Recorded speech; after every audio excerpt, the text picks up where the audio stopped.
No matter if you're the grandchild of a monarch or not, losing a grandparent is never easy. And what we witnessed at Westminster Hall on the evening of September 17th, 2022, it still feels surreal. 8 grandchildren, 1 coffin, 15 minutes of absolute silence. And somehow, out of all the ceremonies, all the processions, all the protocols that unfolded during those 10 days of mourning, this was the moment that broke us.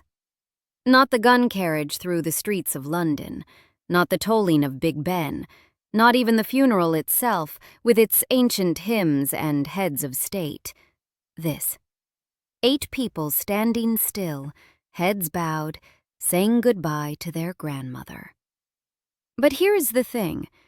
They weren't just standing there. They were showing us something we rarely get to see from the royal family. Grief that felt completely, unmistakably human. So let's talk about why this moment hit different, and why, if you found yourself reaching for tissues while watching it, you weren't alone. To understand why the grandchildren's vigil mattered so much, you have to understand what came before it. Not just the ceremonies of that week, the decades that preceded them. Queen Elizabeth II died at Balmoral Castle on September 8, 2022. She was 96 years old. She had reigned for 70 years and 214 days, longer than any other British monarch in history. She'd seen 15 prime ministers come and go. She'd watched an empire transform into a commonwealth. She'd been a constant in a world that never stopped changing. And she'd been a widow for 17 months. Prince Philip, her husband of 73 years, had died on April 9, 2021, at the age of 99. 73 years. Think about that for a moment. Most marriages don't last a decade. Theirs lasted nearly 3/4 of a century. They married in November 1947, when she was a 21-year-old princess, and he was a naval officer who'd given up his Greek and Danish royal titles just to be with her. He renounced everything: his place in 2 royal houses, his naval career ambitions, his independence, to walk 2 steps behind her for the rest of his life. And he did it willingly, completely, without public complaint. At their 50th wedding anniversary celebration in 1997, Elizabeth had called him her strength and stay all these years. Lord Charteris, her former private secretary, once said Philip was the only man in the world who treats the Queen simply as another human being. Not as a monarch, not as a symbol, as Elizabeth. Just Elizabeth. And then he was gone. Philip's funeral took place under COVID restrictions. Only 30 mourners were allowed. The Queen sat alone in the choir of St. George's Chapel, separated from her children, her grandchildren, everyone, by the required social distancing protocols. Photographs from that day show her as a solitary figure on a wooden pew, dressed in black, her face half hidden by a mask. She was sitting apart from everyone she loved at the funeral of the man she'd loved most. In the 17 months between Philip's death and her own, Elizabeth continued her duties. But those who saw her noticed something had changed: a quietness, a withdrawal that went beyond the natural slowing of age. Public appearances became increasingly rare. By August 2022, she had relocated to Balmoral Castle in Scotland for what would be her final summer. Her heart, it seemed, missed him every single day. When she died at Balmoral that September afternoon, the announcement came at 6:30 p.m. BST. Earlier that day, doctors had expressed concern for Her Majesty's health. Family members rushed to Scotland. And then, it was over. 70 years on the throne ended in an afternoon. She would be buried beside Philip in the King George VI Memorial Chapel at Windsor Castle, reunited at last with the man who had been her constant companion through 7 decades. side by side after 73 years of marriage and 17 months apart. The journey to bring her home began on September 11, 2022. Her coffin traveled from Balmoral through Aberdeen, Dundee, and Edinburgh. Thousands of mourners lined the roadsides along the route, standing in fields and on bridges, watching the hearse pass. In Edinburgh, the coffin lay at rest in St. Giles Cathedral, where members of the public were permitted to pay their respects. On September 13th, it was flown to RAF Northolt and driven to Buckingham Palace. And then, on September 14th, the procession to Westminster Hall. King Charles III, Princess Anne, Prince Andrew, and Prince Edward walked behind the gun carriage carrying their mother. Minute guns fired from Hyde Park throughout the procession. Big Ben tolled once per minute. The coffin was placed on a catafalque, a raised platform draped in purple velvet, beneath the medieval hammer-beam roof of Westminster Hall. The imperial state crown, the sovereign's orb, and the sovereign's scepter rested on top, glittering beneath the lights. The line in state began at 5 p.m. on September 14th and would continue until 6:30 a.m. on September 19th. 24 hours a day, for approximately 4.5 days, people filed past. The queue stretched along the south bank of the Thames, through Southwark Park, at one point extending more than 5 miles. Wait times exceeded 14 hours on several occasions. An estimated 250,000 people passed through Westminster Hall during this period. 250,000 people. Think about that number. The queue became its own phenomenon, its own community, 5 miles long, 14 hours of waiting. People brought camping chairs, blankets, thermoses of tea. Strangers who had never met before found themselves talking through the night, sharing why they'd come, what the Queen had meant to them, what they remembered from her 70 years on the throne. Friendships formed in that line. Real ones. People exchanged phone numbers, promised to stay in touch. Some came because they remembered the coronation in 1953. Some came because they'd grown up watching her Christmas broadcasts. Some came because their grandmothers had loved her, and this felt like honoring both women at once. Some came simply because they couldn't not come, because staying home felt wrong. The queue had its own tracking system, its own wristbands, its own culture. People talked about the queue with capital letters, like it was a proper noun. Because it was. It had become something more than just a line of people waiting.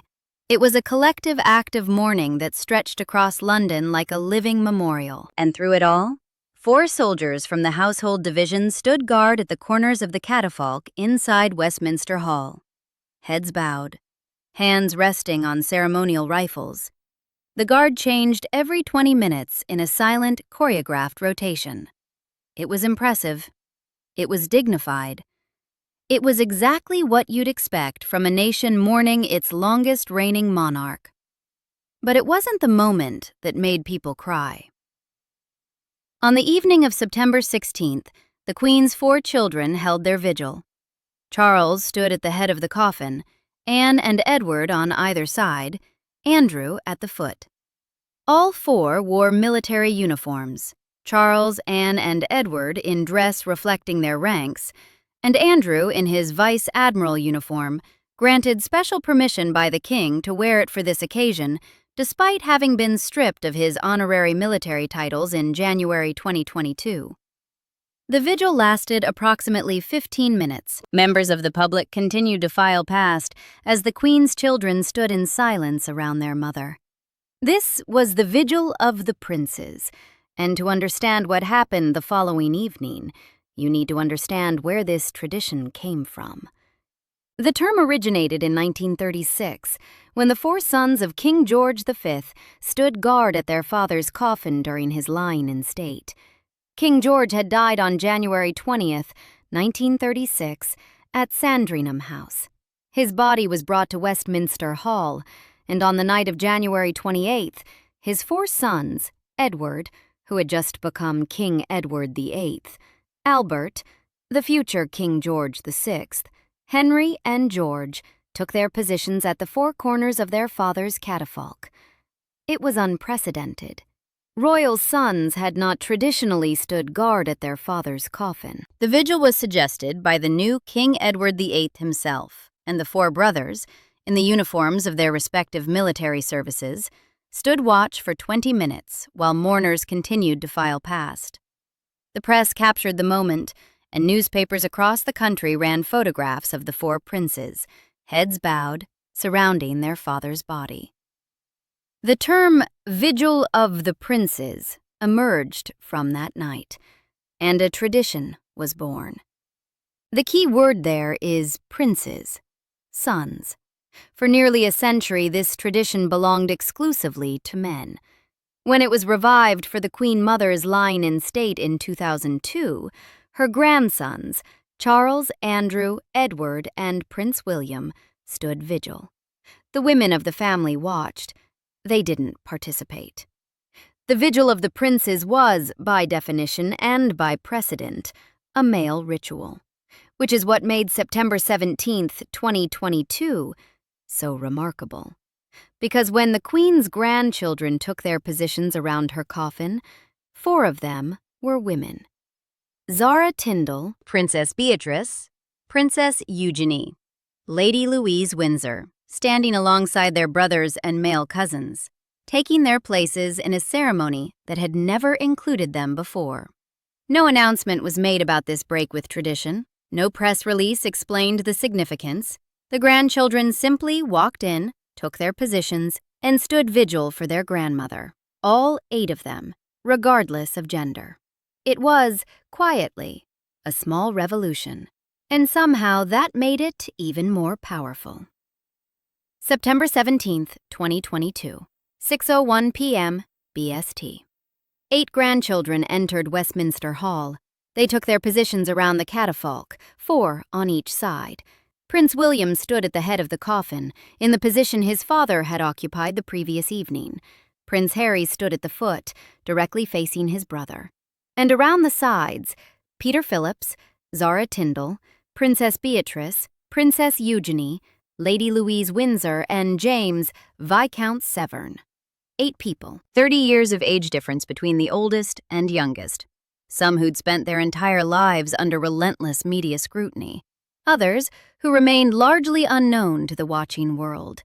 Some with royal titles, some without. Some in military uniform, some in mourning dress. William and Harry both wore their military dress uniforms. This wasn't a given. Harry had announced in January 2020 that he was stepping back from working royal duties, then relocated to California in March of that year with his wife, Meghan.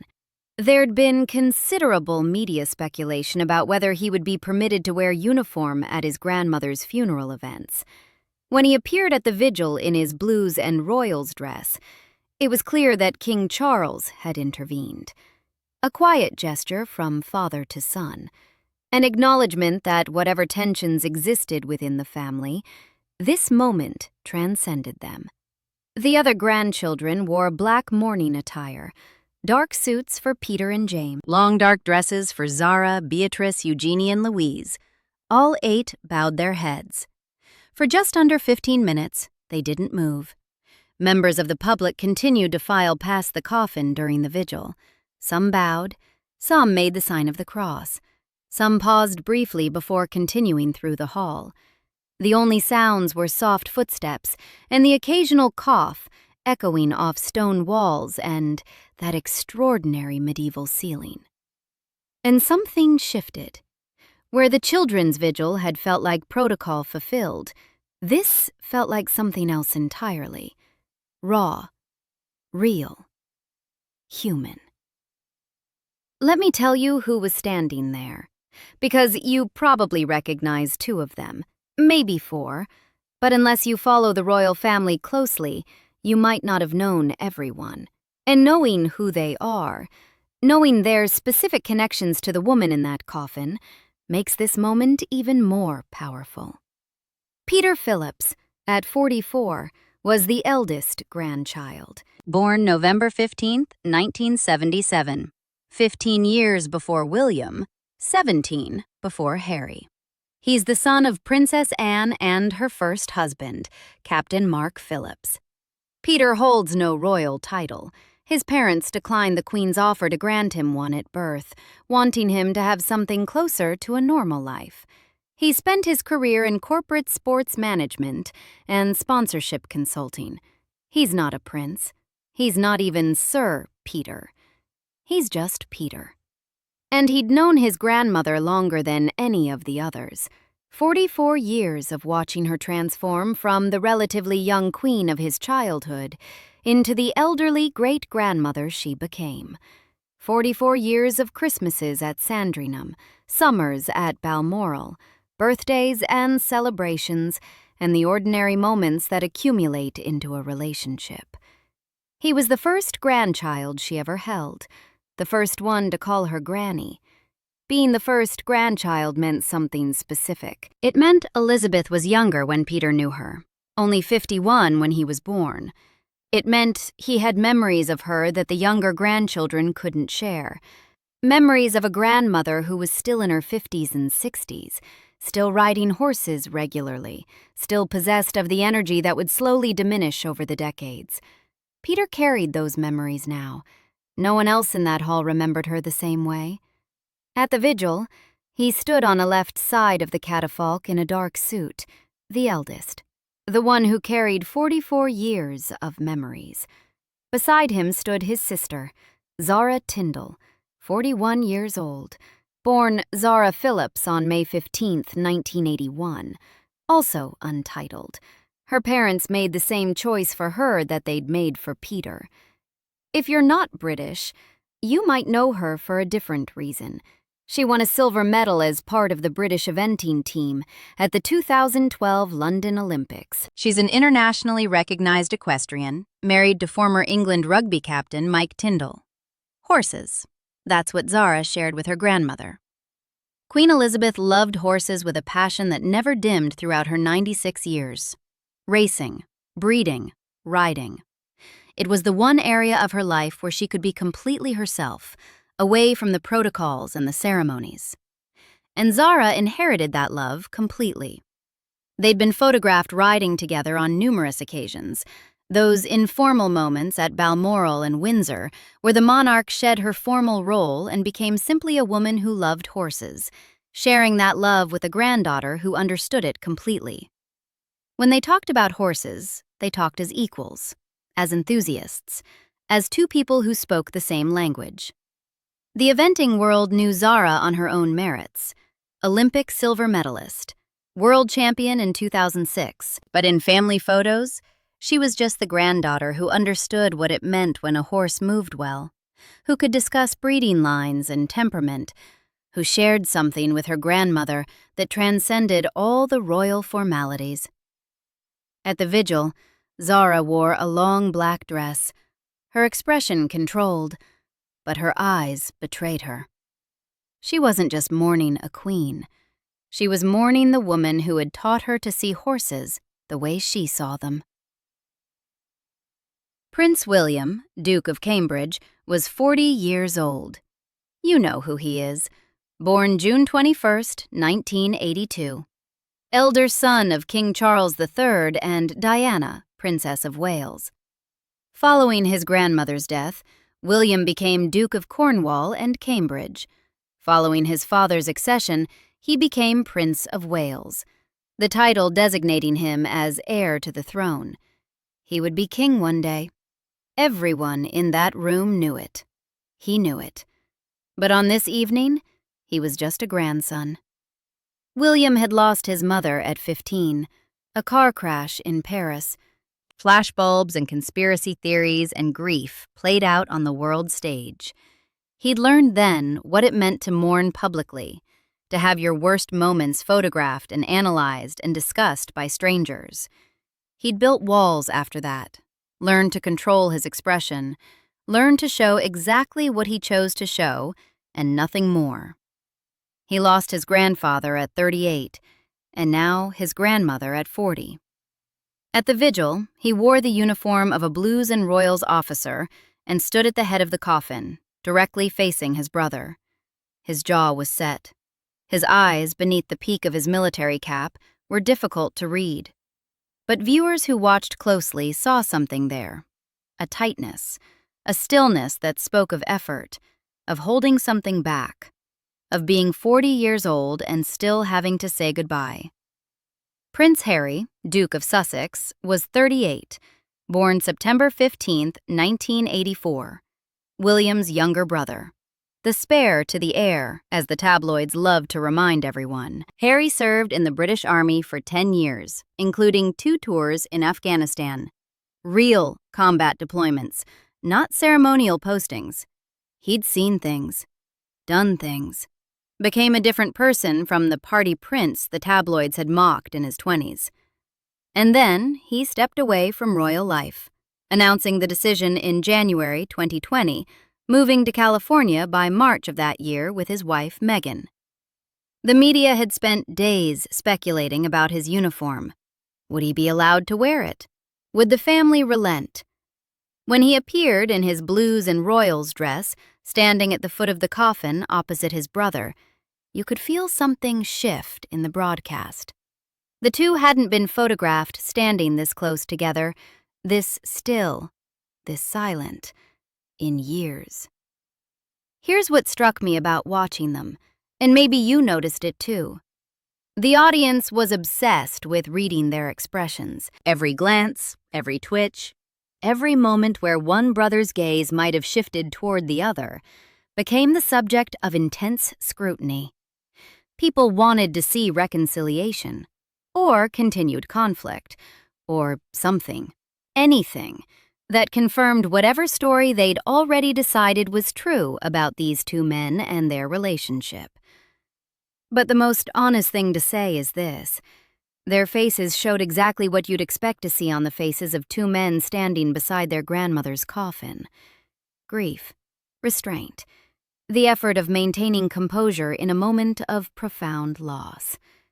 There was no need to manufacture a reconciliation narrative. No need to search for signs of continued conflict. What was visible was simpler than that, more universal. They were two brothers who had lost the same person, the woman who had been their grandmother since before they could remember. Whatever else divided them, the interviews, the book, the ocean between them, that loss was shared. And in that moment, shared loss was enough. Princess Beatrice of York was 34, born August 8, 1988, elder daughter of Prince Andrew and Sarah Ferguson. Beatrice had married Edoardo Mapelli Mozzi in July 2020. The wedding was small, scaled down dramatically due to COVID restrictions. Only close family attended, and Beatrice wore a vintage Norman Hartnell gown that had been loaned to her by her grandmother. The same grandmother who now lay in this coffin. Something borrowed that became something cherished. In September 2021, Beatrice gave birth to a daughter, Sienna Elizabeth, the middle name a tribute to the great-grandmother who was still alive to meet her, to hold her, to welcome another generation into the family.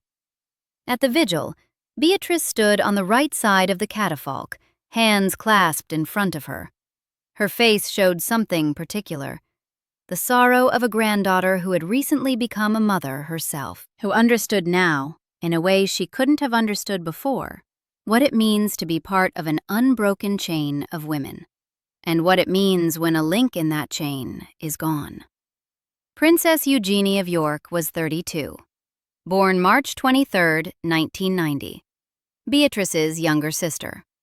They had grown up together in the strange fishbowl of royal childhood, not quite in the direct line of succession, not quite out of the spotlight either. Their parents' divorce had been tabloid fodder. Their father's controversies had followed them. But through it all, they had each other.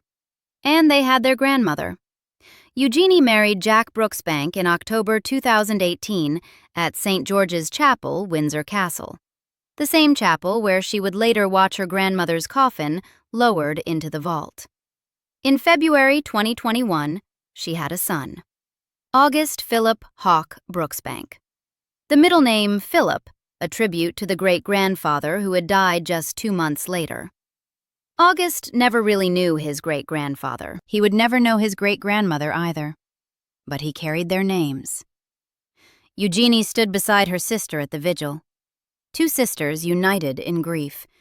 2 women who had weathered storms together, and now stood together one more time. Lady Louise Windsor was 18 years old, born November 8, 2003, daughter of Prince Edward and Sophie, Countess of Wessex. Of all the grandchildren, Louise had perhaps the most poignant double loss. She had been particularly close to her grandfather, Prince Philip. They shared something specific, a love of carriage driving. It's an obscure equestrian discipline, driving a horse-drawn carriage through obstacle courses at speed, and Philip had taken it up in his 50s after giving up polo. He became genuinely accomplished at it, competed internationally, and when Louise showed interest as a teenager, he taught her. When Philip died in April 2021, Louise inherited his 2 fell ponies, Balmoral Nevis and Knotlaw Storm, and his carriage. In the months following his death, she'd been photographed driving that carriage around the Windsor estate, carrying on a tradition her grandfather had loved, feeling close to him the only way she could. Now, 17 months later, she stood vigil for her grandmother as well. At 18, Louise had lost both grandparents within a year and a half, both of them. The grandfather who taught her to drive a carriage, the grandmother who had welcomed her into the world. She stood on the left side of the catafalque, the eldest of Edward and Sophie's 2 children, barely into adulthood.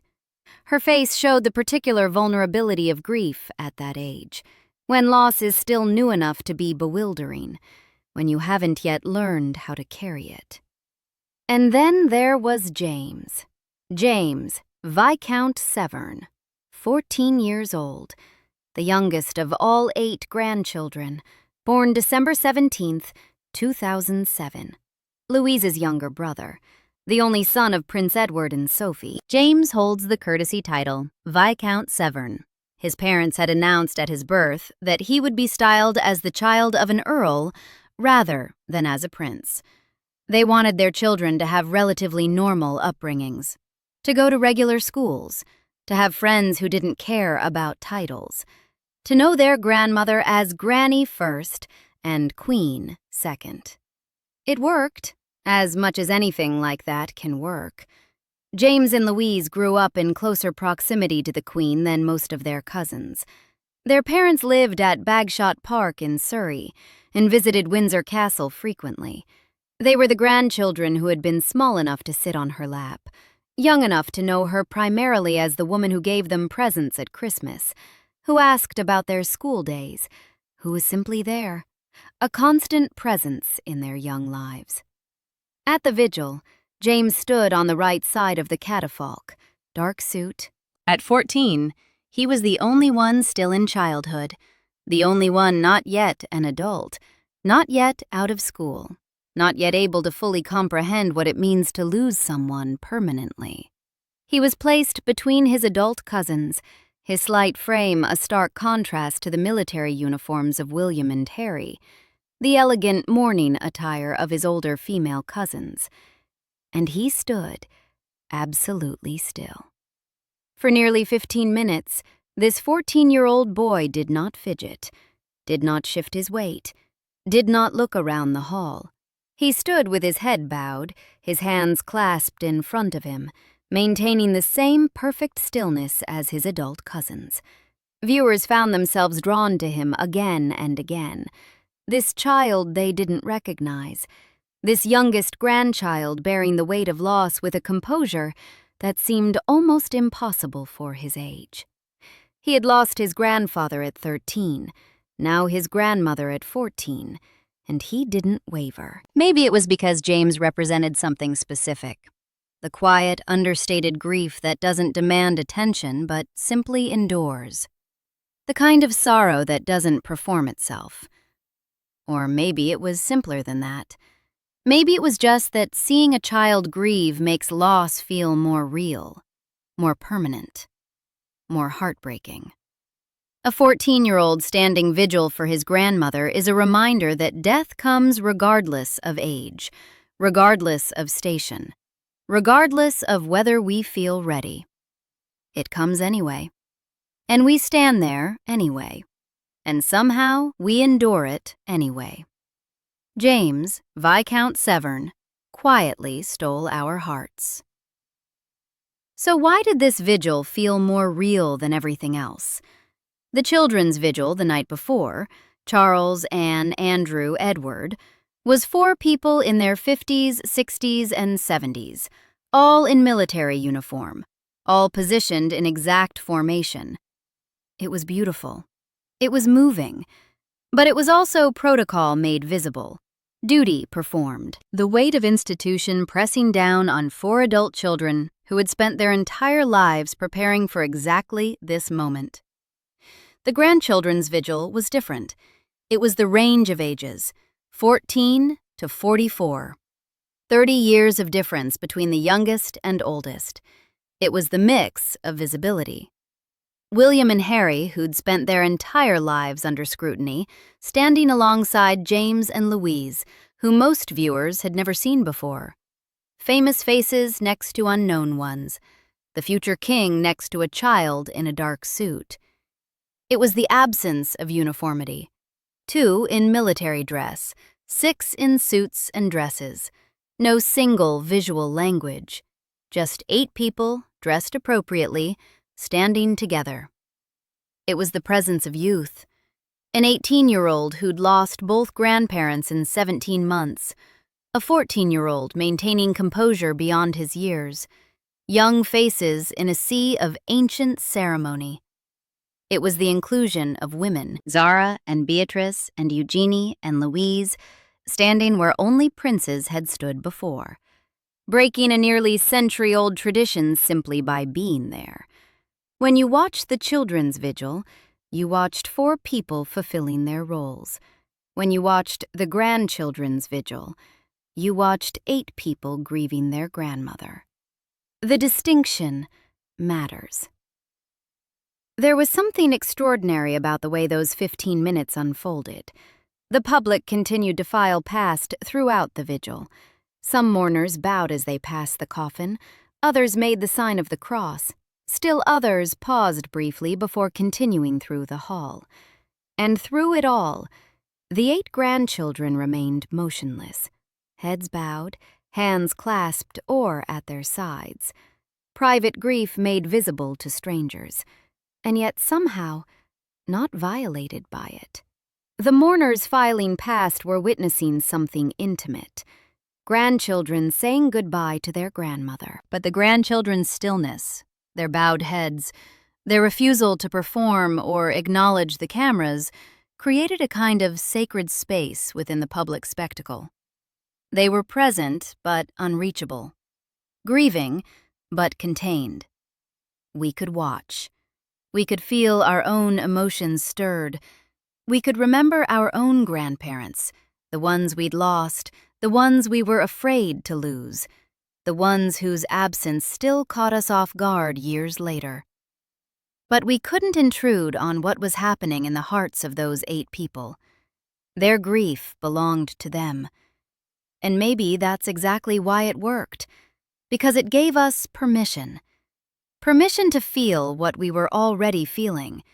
Permission to cry for a woman we'd never met.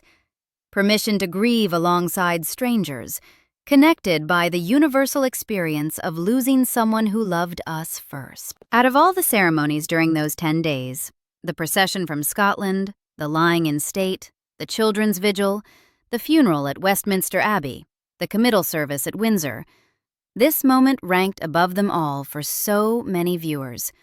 Not the grandest ceremony, not the most elaborate, not the one with heads of state and ancient crowns and centuries of tradition. Just 8 people standing still. Peter, who'd known her 44 years. Zara, who'd ridden horses beside her. William and Harry, who'd lost their mother young, and now lost their grandmother too. Beatrice, who'd worn her grandmother's dress to her own wedding and named her daughter after her. Eugenie, who'd named her son for the great-grandfather who died 2 months later. Louise, who drove her grandfather's carriage to feel close to him and now stood vigil for the grandmother she'd never ride with again. James, 14 years old and steady as stone. 8 grandchildren, 1 grandmother. 15 minutes of silence. And somewhere in that silence, a 73-year love story found its ending. Because Elizabeth wasn't just a queen lying in state beneath the imperial state crown. She was a woman who had waited 17 months to see her husband again, who had called him her strength and stay, who had sat alone at his funeral because of protocols that kept her separated from everyone she loved. Her heart missed him every single day. Everyone who saw her in those final 17 months knew it. The quietness, the withdrawal, the way the light in her seemed to dim after April 2021. And now they're together at Windsor, in the King George VI Memorial Chapel. Side by side. Finally. No matter if you're the grandchild of a monarch or not, losing a grandparent is never easy. That's the truth, isn't it? The titles don't matter. The castles don't matter. The ceremonies and protocols and centuries of tradition don't change the fundamental experience. A grandparent is someone who loved you before you could do anything to earn it, who held you when you were small, who watched you become whoever you were going to become, who remembered you as a baby, even when you were 44 years old with children of your own. And then, one day, they're gone. What we witnessed at Westminster Hall on September 17, 2022, was 8 people facing that loss. Some in military uniform, some in dark suits and dresses, some famous, some unknown, some who'd spent their lives preparing for moments exactly like this, one who was only 14 and had to figure it out in real time. They stood together. They didn't speak. They didn't perform their grief for the cameras. They simply endured it, together. And something about that simplicity, that realness, reached through the screen and touched everyone watching. If you cried during that vigil, you weren't alone. 250,000 people filed through Westminster Hall during the lying in state. They waited in a queue that stretched 5 miles, that took 14 hours to traverse, that became its own community of strangers united by a shared impulse to pay respects. Millions more watched from home. And for 15 minutes on a September evening, we were all connected by the same thing: the universal, heartbreaking, utterly human experience of losing someone who loved us first. Subscribe for more stories like this.